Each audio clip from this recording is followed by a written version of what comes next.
তুরস্কের রাজধানী আঙ্কারায় আজকে শেষ হচ্ছে ন্যাটো 3G প্রথম সম্মেলন।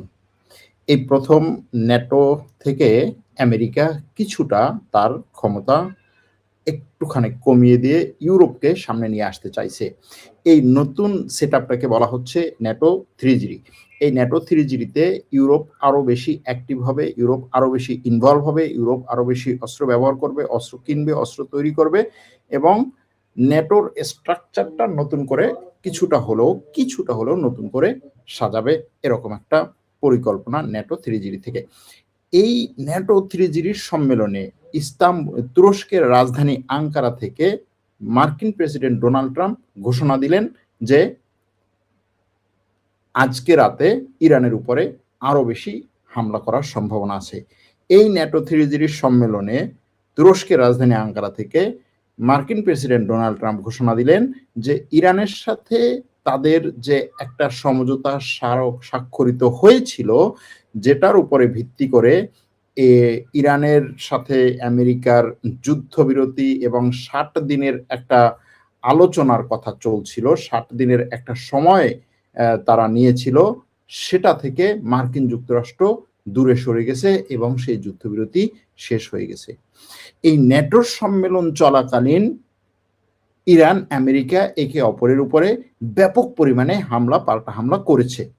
গত রাতে এবং গত সন্ধ্যা থেকে শুরু করে আজকে সকাল পর্যন্ত ইরান এবং আমেরিকা একে অপরের উপরে অনেক আক্রমণ করেছে। আমেরিকা বলছে ইরানের প্রায় 80টা টার্গেটে সে আক্রমণ করেছে। ইরান বলছে আমেরিকা এবং আমেরিকার এখানে যে মিত্র দেশগুলো আছে, বিশেষ করে কুয়েত এবং বাহরাইনে প্রায় 85টা টার্গেটে আক্রমণ করেছে। ইরানের পক্ষ থেকে বলা হয়েছে কমপক্ষে 10 জন ইরানের সৈন্য বা সেনাবাহিনীর সদস্য এই আমেরিকার আক্রমণে নিহত হয়েছে।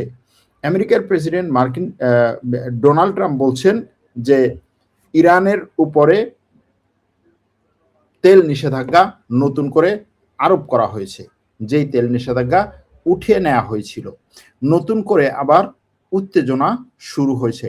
ন্যাটো আজকে যে সম্মেলন হলো, সেই সম্মেলনের শেষে তাদের যে ঘোষণাপত্র, ন্যাটো সেই সম্মেলনের শেষের ঘোষণাপত্রে অনেকগুলো বিষয়, ন্যাটোর নিজস্ব বিষয়গুলো নিয়ে এসেছে। ন্যাটো তার সব সদস্য দেশকে, বিশেষ করে ন্যাটোর আর্টিকেল 5 নিয়ে বিভিন্ন ধরনের বিতর্ক ছিল, সেটা নিয়ে কথা বলেছে সেই ঘোষণাপত্রে, যৌথ ঘোষণাপত্রে।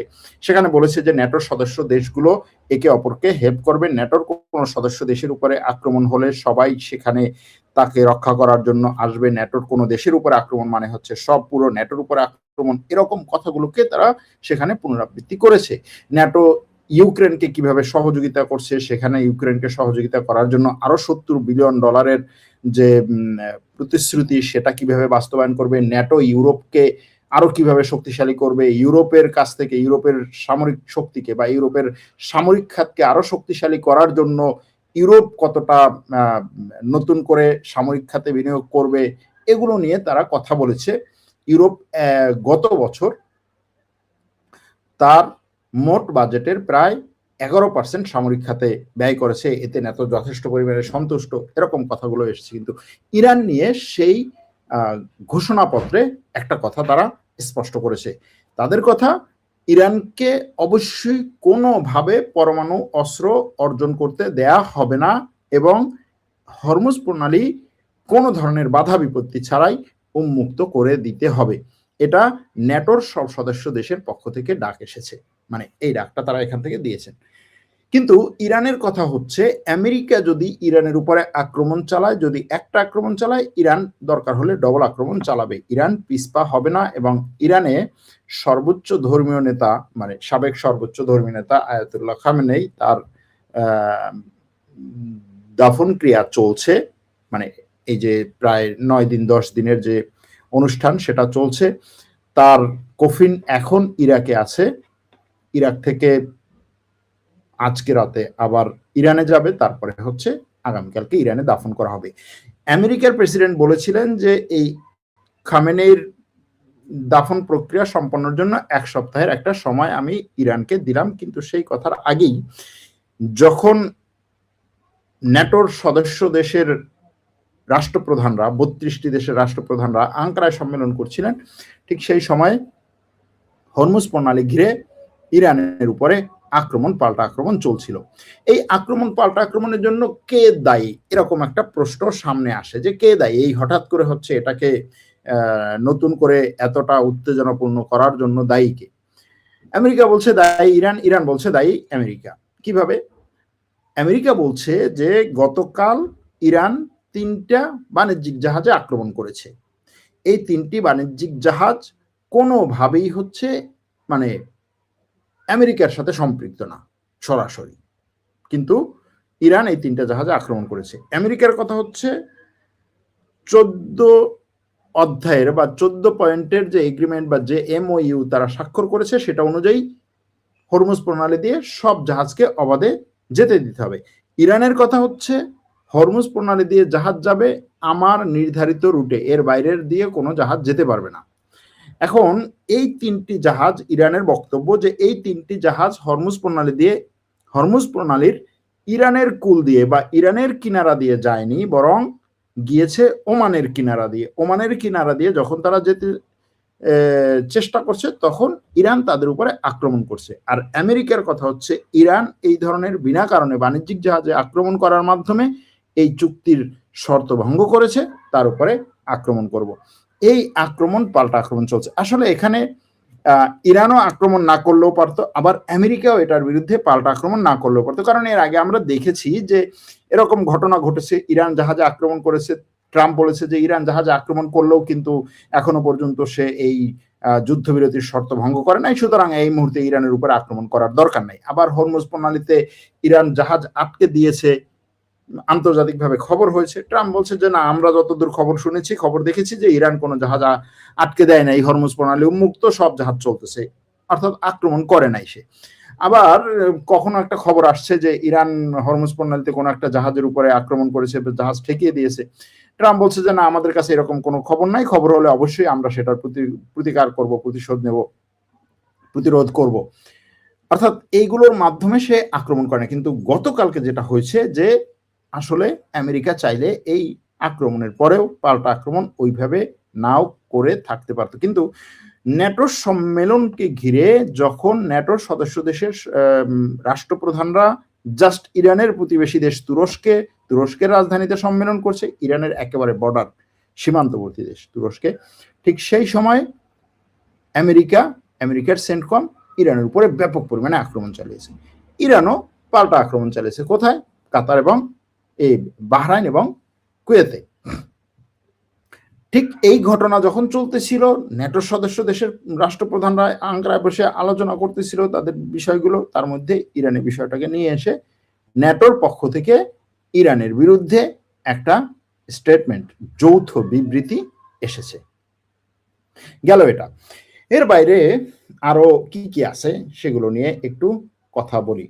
যুদ্ধ কি আগের মতো পরিস্থিতি খারাপ করবে, না যুদ্ধ থেমে যেতে পারে? আমার কাছে মনে হয় যুদ্ধ আগের মতো পরিস্থিতি খারাপ করবে না, থেমে যেতে পারে। কারণ হচ্ছে ট্রাম্প গতকালও বলেছে যে আমি ইরানের সাথে যে যুদ্ধ চালিয়েছি সেটা আসলে এই পর্যন্ত এইভাবে, তারপর বলছে যে না, এটা তো যুদ্ধ বলা যাবে না, এটা যুদ্ধ না, এটা হচ্ছে আমার একটা সামরিক অভিযান স্বল্প সময়ের জন্য। সুতরাং এই যুদ্ধটাকে, ইরানের বিরুদ্ধে যুদ্ধটাকে ট্রাম্প সেইভাবে সামনে এগিয়ে নেবে বলে আমার মনে হয় না। এটা এই ন্যাটো সম্মেলন ঘিরে হয়তোবা একটা প্রদর্শনী, বা ইরান যেরকম ভাবে এই আয়াতুল্লাহ খামেনের জানাজা নিয়ে যে পরিমাণ ইরান শোডাউন করেছে সেটাকে খর্ব করার জন্য বা সেটাকে ছোট করার জন্য, সেটা থেকে একটু কি বলে অ্যাটেনশন ডাইভার্ট করার জন্য এরকম একটা ঘটনা হতে পারে। এরপরে তো আমেরিকা ফুটবল খেলা নিয়ে ব্যাপক পরিমাণে সমালোচনার মধ্যে আছে, মানে এবছরের ফুটবল খেলা যেটা, এটা আসলে তামাশা, এরকম একটা অবস্থা। হ্যাঁ, ধরেন এখন আপনি কম্পিউটারের মাধ্যমে একেবারে ইমিডিয়েটলি ফুটবল খেলার সময় আপনি কম্পিউটারের মাধ্যমে চেক করতে পারছেন যে কোনটা ফাউল না। সেই সময়টাতে, সেই পরিস্থিতিতেও যেই ধরনের খেলা হচ্ছে, যে ফাউল না যেখানে সেখানে ফাউল দেওয়া হচ্ছে, গোল না যেখানে সেখানে গোল বানানো হচ্ছে, যেটা গোল সেটাকে গোল দেওয়া হচ্ছে না, এভাবে বিভিন্ন দলকে, বিভিন্ন দেশকে সাপোর্ট দেওয়া বা বিভিন্ন দেশকে সামনে এগিয়ে নেওয়ার চেষ্টা করা। লাল কার্ড দেখানোর পরে ফিফার প্রধানকে ফোন করে আমেরিকার প্রেসিডেন্ট সরাসরি বলছে যে ওর লাল কার্ড ফেরত দাও, এবং ফিফার প্রেসিডেন্ট বলছে যে ঠিক আছে, তার লাল কার্ড আমরা বাদ দিয়ে দিলাম, সে খেলতে পারবে। কি একটা পরিস্থিতি! দুনিয়ায় এর আগে কখনো এরকম ঘটেছে কিনা জানি না। তারপর আবার ট্রাম্প সেটাকে নিজেই আবার হচ্ছে করছে, ডিফেন্স করছে যে না, এটা আসলে হতে পারে, ফিফা এরকম একটা সিদ্ধান্ত নিয়েছে, আমি ফিফার প্রধানের সাথে কথা বলে বলছি যেটা আমার কাছে মনে হয়, যেটা লাল কার্ড না, আমি তারে বলছি যে এটা আমার কাছে লাল কার্ড মনে হয় না, সে দিতেই পারে, তার কাছে লাল কার্ড মনে হতে পারে, আমার কাছে লাল কার্ড মনে হয় না, আমার কাছে মনে হয়েছে ভুল হয়েছে, আমি সেই জন্য তারা ফোন দিয়ে বলছি এটাকে আমি খারাপ করছি, এবং তারা পরবর্তীতে তাদের ভুল বুঝতে পারছে এবং ফেরত নিয়ে আসছে। এমনকি ট্রাম্প এটাও বলেছিল যে যদি আমেরিকা এখানে হেরে যায় এবং আমি যদি দেখি যে হচ্ছে এই হারাটা হচ্ছে সঠিকভাবে হয় নাই, অর্থাৎ আমাকে ওইখানে কোনো ধরনের হচ্ছে করা হয়েছে, আমি সেটা মেনে নেব না। ঠিক একইভাবে গতকালকের খেলায় আর্জেন্টিনা এবং ইসের খেলায় কি বলে মিশরের খেলায়, সেখানে বিভিন্ন ধরনের হচ্ছে সমালোচনা আছে এই খেলার ফলাফল নিয়ে, যে আর্জেন্টিনাকে সেখানে অনেক বেশি দেওয়া হয়েছে, কি বলে সুযোগ দেওয়া হয়েছে, এবং ফাউলকে ফাউল করা হয় নাই, ফাউল না যেটা সেটাকে ফাউল করা হয়েছে, তারপর হচ্ছে যেটা গোল না সেটাকে গোল বানানো হয়েছে, যেটা গোল সেটাকে ক্যান্সেল করা হয়েছে। এভাবে ব্যাপক পরিমাণে এই ফুটবল খেলাটাকে প্রচুর পরিমাণে রাজনীতিকরণ এবং এটাকে একটা আউলফল টাইপের একটা বিষয় বানানো হয়েছে। সুতরাং এই সব কিছু নিয়ে এখন বিভিন্ন সময় অ্যাটেনশন ডাইভার্ট করার জন্য এই ধরনের ঘটনাগুলো করা হয়। এখন ইরান বলছে যে আমেরিকার ট্রাম্প যেই ভাষায় কথা বলে আমরা সেই ভাষায় তার উত্তর দেব। ট্রাম্প যেই ভাষায় কথা বলে আমরা সেই ভাষায় উত্তর দেব। এবং ইরানের পার্লামেন্ট স্পিকার বলছে যে যদি আমেরিকা এবার আক্রমণ করে, এবং কিছু এরকমও শোনা যাচ্ছে যে আমেরিকা হয়তো বা একটা স্থল অভিযান চালানোর চিন্তা করছে বা চিন্তা করবে, এরকম একটা কিছু শোনা যাচ্ছে। তার কথা হচ্ছে যদি এরকম কোনো কিছু হয় তাহলে আমেরিকার একজন সৈন্য জীবিত ফেরত যাবে না। এর মানে হচ্ছে যে এই দুই পক্ষের যে মানে বাকবিতণ্ডা, বক্তব্যের মাধ্যমে একে অপরকে যে থ্রেট দেয়া, সেটা সর্বোচ্চ পর্যায়ে চলে যাচ্ছে, ইরানের পার্লামেন্ট স্পিকার ইব্রাহিম রেজাই, মানে স্পিকার বলতেছি, ইরানের সংসদের মুখপাত্র ইব্রাহিম রেজাই বলছেন যে আমেরিকাকে আসতে দাও, আসো, আমরা অপেক্ষা করছি। মানে তার যে কথা সেটাকে যদি সহজ বাংলায় করি তাহলে তার কথা হচ্ছে যে আসো, খেলা হবে। এখন এই যে ব্যাপারগুলোকে নিয়ে মধ্যপ্রাচ্যে নতুন ধরনের উত্তেজনা, মধ্যপ্রাচ্যের আরব দেশগুলো আমেরিকাকে বলার এবং বোঝানোর চেষ্টা করছে যে না, এই মুহূর্তে তোমার হচ্ছে এই ধরনের একটা উত্তেজনার মধ্যে যাওয়ার আর কোনো দরকার নাই, বরং এই মুহূর্তে আমাদের একটা সমঝোতায় পৌঁছা দরকার। ইরানের পররাষ্ট্রমন্ত্রী বলছেন যে আমেরিকা যেইভাবে হচ্ছে হামকি ধামকি মৌখিকভাবে অমুক করবে সমুক করবে এগুলো দেয়, আমাদের এরকম মৌখিক হামকি ধামকির দরকার নাই, আমরা তার এই মৌখিক হামকি ধামকির উত্তর দেব আমাদের কাজের মাধ্যমে, আমাদের অ্যাকশনের মাধ্যমে, আমাদের পাল্টা আক্রমণের মাধ্যমে। এভাবে করে এখন আমেরিকা এবং ইরানের মধ্যে উত্তেজনা সর্বোচ্চ পর্যায়ে গিয়ে পৌঁছেছে। এখন আমেরিকার প্রেসিডেন্ট ঘোষণা দিয়েছে যে আমরা হচ্ছে এই চুক্তি যুদ্ধবিরতি শেষ। তার ঘোষণাই কি শেষ হয়ে যায়, নাকি এই যুদ্ধবিরতি যে স্বাক্ষর করেছে যে চুক্তিটা, যে কাগজটায়, সেই কাগজে যে জিনিসগুলো আছে এবং সেটার সাথে মধ্যস্থতাকারী যে সমস্ত দেশ আছে তারা কি বলে, তারা এটাকে কতটা কোন লেভেল পর্যন্ত দেখছে, সেটা একটা ব্যাপার, সেটাকে মূল্যায়ন করে তারপরে বোঝা যাবে। তো সেই মধ্যস্থতাকারী দেশের একটা হচ্ছে পাকিস্তান আবার গত 2 দিনে সন্ত্রাসী হামলা বেলুচিস্তানে মোটামুটি প্রায় 40-50 জন পাকিস্তান নিরাপত্তা কর্মী নিহত হয়েছে, সাধারণ মানুষ নিহত হয়েছে, তারপরে যারা আক্রমণ চালিয়েছে তারা নিহত হয়েছে, এটা মিলিয়ে প্রায় পাকিস্তানে গত 2 দিনে 100 মানুষ নিহত হয়েছে। সুতরাং পাকিস্তানও সেখানে আছে নিজের দেশের মধ্যে একটা অস্থিতিশীল পরিস্থিতিতে। ওদিকে ইসরায়েল কিন্তু লেবাননে তার আক্রমণ কন্টিনিউ করেই যাচ্ছে এবং মানুষ মেরেই যাচ্ছে।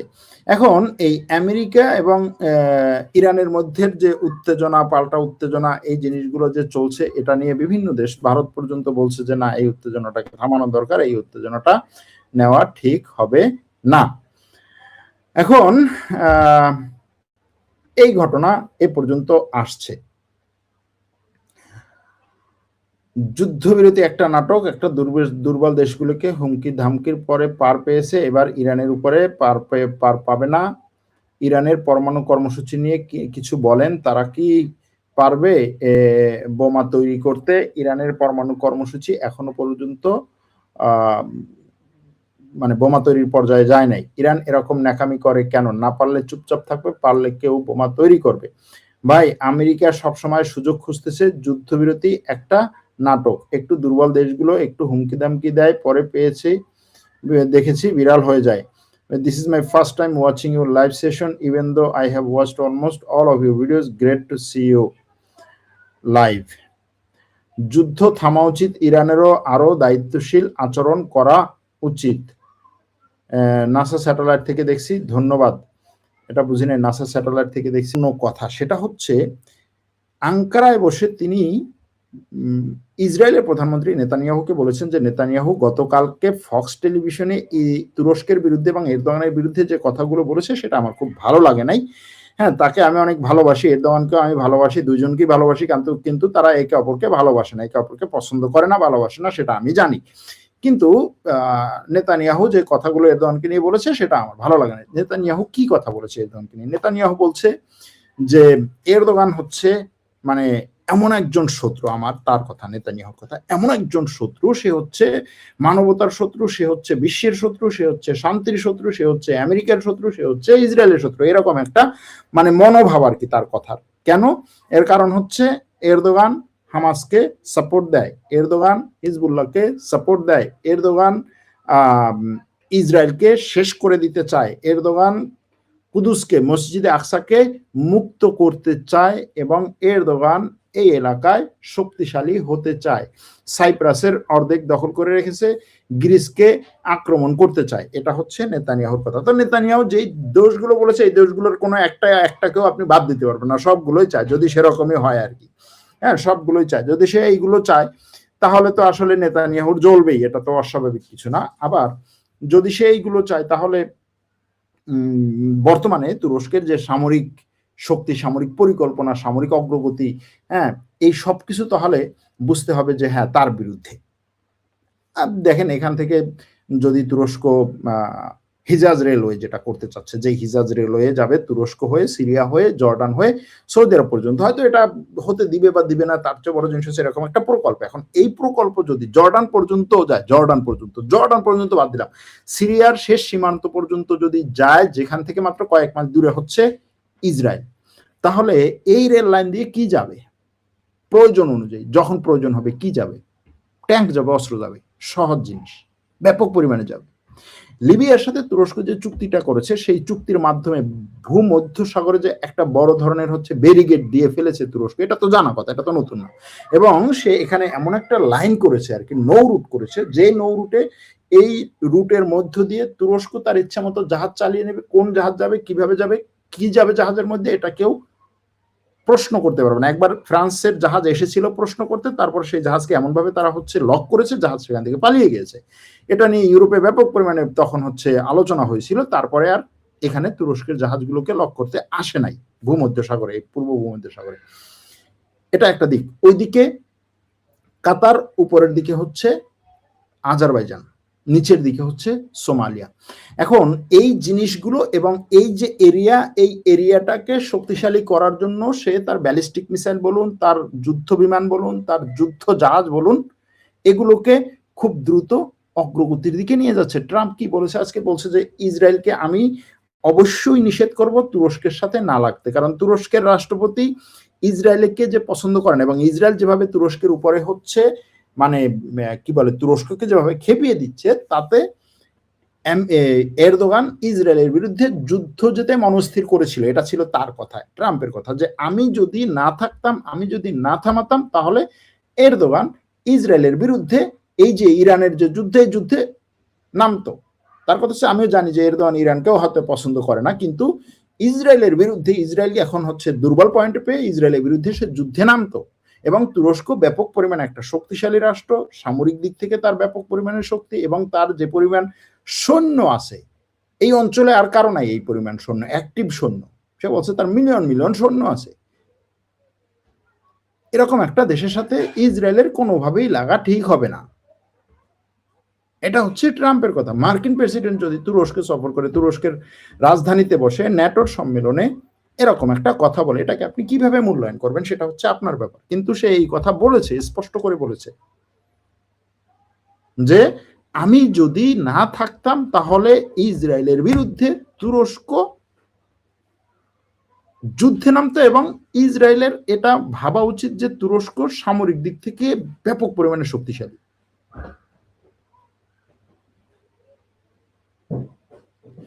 এখন এই যে জায়গাগুলো, এই জায়গাগুলো হচ্ছে আপনার মানে এই কথাগুলো, এই কথার ফাঁকে ফাঁকে শব্দগুলো আপনার ভবিষ্যতের চিন্তার খোরাক দিবে যে বিশ্ব কোন দিকে যাচ্ছে, কি হচ্ছে।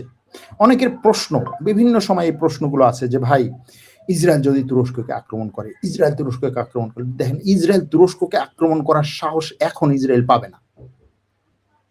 সহজ কথা, পাবে না, সেই সাহসে দেখাতে আসবে না। সেটা দেখানোর মতো দুঃসাহস এখন তার হবে না। হবে না কি কারণে? হবে না হচ্ছে তুরস্কের সামরিক কৌশলের কারণে। এবং এটা ইসরায়েলকে এখন স্পষ্ট করে দেয়া হয়েছে, স্পষ্ট করে দেয়া হয়েছে। ইরানের বিরুদ্ধে আমেরিকা সহ সবগুলো আরব দেশে একত্র হয়ে ইরানের বিরুদ্ধে ইসরায়েল সহ নেমেছে। ইসরায়েল কতটুকু কি করেছে? হামাসের বিরুদ্ধে কতটুকু কি করেছে? ধ্বংস করা এক জিনিস, ধ্বংস করার কথা যদি বলা হয়, ইসরায়েলের মতো জায়গাটাকে হচ্ছে তুরস্ক 2 ঘন্টার মধ্যে ধ্বংস করে দিতে পারে। এখন প্রশ্ন হচ্ছে কেন করে না? যদি সে এটাই পারে তাহলে সে কেন করে না? প্রশ্নটা তো এইখানেই, যে তার যদি এতই হামকি দামকি থাকে, এত কিছু থাকে, তাহলে সে কেন করে না? জানি না, আমার কাছে মনে হয় সবকিছুর একটা সময় আছে, সবকিছুর একটা কি বলে মানে নির্দিষ্ট পরিকল্পনা, পন্থা সবকিছু আছে, সেটার উপর ভিত্তি করে হবে। এখন কি করবে সেটা জানি না, কিন্তু এইগুলো হচ্ছে বাস্তবতা। এবং এই বাস্তবতা নিয়ে এখন ইউরোপ সামনে আগাচ্ছে, ন্যাটো সামনে আগাচ্ছে, মধ্যপ্রাচ্য সামনে আগাচ্ছে, আমেরিকার সামনে আগাচ্ছে। এই বাস্তবতাকে খুব সহজে পরিবর্তন করা সম্ভব না। গ্রিসের রাষ্ট্রপ্রধান তুরস্কে এসে তারপর বলছে যে হ্যাঁ, তুরস্কের কাছ থেকে